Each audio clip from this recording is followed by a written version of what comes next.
Now, North Sydney MP Kylie Tink has today convened talks in Parliament House to muster like-minded members together to discuss these issues. Kylie Tink's with us now. Welcome.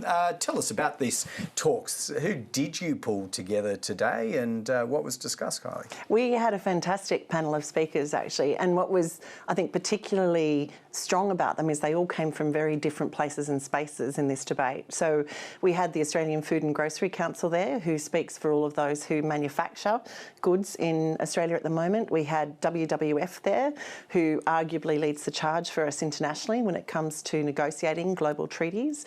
We had the Boomerang Foundation there, which is a long-term advocacy organisation for stewardship of products in our country. And we also had the Minderoo Foundation there, who have recently started doing quite significant work to support the building of a more robust recycling industry here in Australia. Just to be clear what plastics we're talking about, I referred to PET plastics in the introduction. Is it that? Is it solely that, or other products as well? I wish it could be solely that, because in fact, one of the biggest issues we have when it comes to recycling plastics now, be it here in Australia or globally, is there's something like 350 different polymers of plastic. And that's what one of the things that makes it so difficult. For the purposes of this morning's conversation, we chose to focus in on soft plastics, which is what many Australians have been alerted to in the course of the last 12 months with the collapse of what was quite a highly regarded program called REDcycle, which encouraged us all to take our soft plastics back to the supermarkets.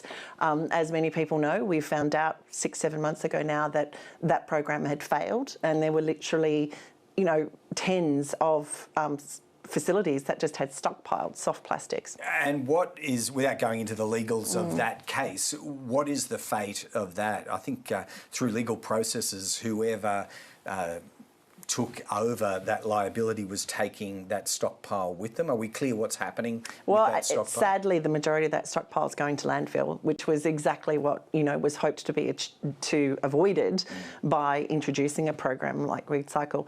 I think what the collapse of REDcycle has really drawn to everybody's attention, though, is we've had product packaging targets in place here in Australia since 2018. And the whole purpose of those conversations back in 2018 was to move us as a community away from a reliance on single-use plastics and to get packaging changes brought about which would make it more sustainable. They had quite specific targets to be achieved by 2025. We are nowhere near reaching any of those targets by 2025. And who's dropping the ball on those? Because it is largely a state-by-state proposition, isn't it? It's a state-by-state proposition, but it's also an industry-wide initiative. There were a couple of very significant organisations that were involved in negotiating those targets who, in theory, have been the organisations responsible for overseeing them in the last 5 years. But the reality is, if you wanted to draw any lesson from this, I'm afraid that the lesson is that in this case, self-regulation has not worked.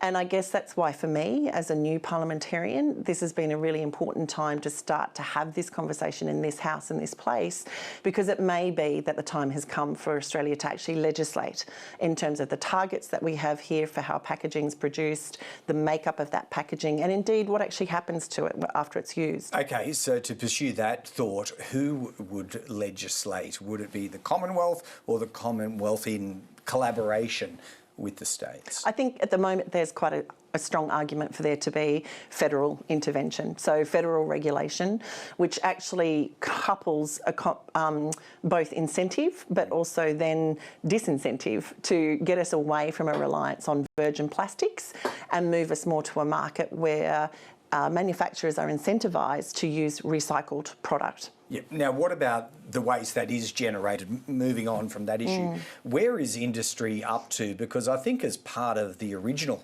discussions about an export ban, there was at least $250 million in public money put up to put plant in place, various places around this country. Do we know how functional those plants are to this day? There's no doubt we need to do more to support the recycling industry here in Australia. I've seen some amazing recycling facilities since I became the member for North Sydney. Indeed, I was recently out at Visy in Smithfield and saw the new facilities that they've been able to put into place for hard plastics.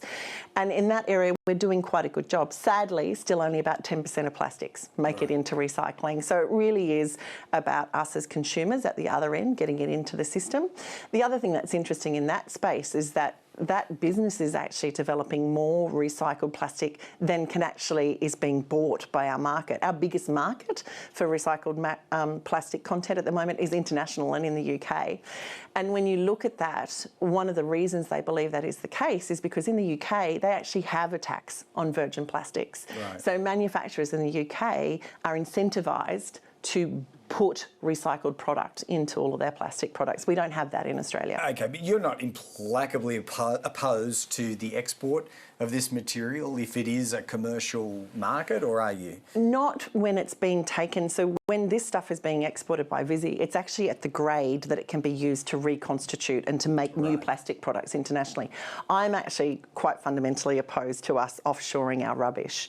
And in fact, I think it's really important that as Australians we understand we're the second largest producers per capita of plastic rubbish in the world. So on average, the average Australian produces about 60 kilos of plastic waste every year. The global average is 15 kilos. Right. So we've got something wrong in our own domestic market, and I don't think that a solution for us should be just to offshore it and not worry about it. All right, well, you've got a conversation started within this building. Anyway, Kylie Tink, let's follow through and see what the government and others have to say. Thanks so much for joining us today. Thank you for having me.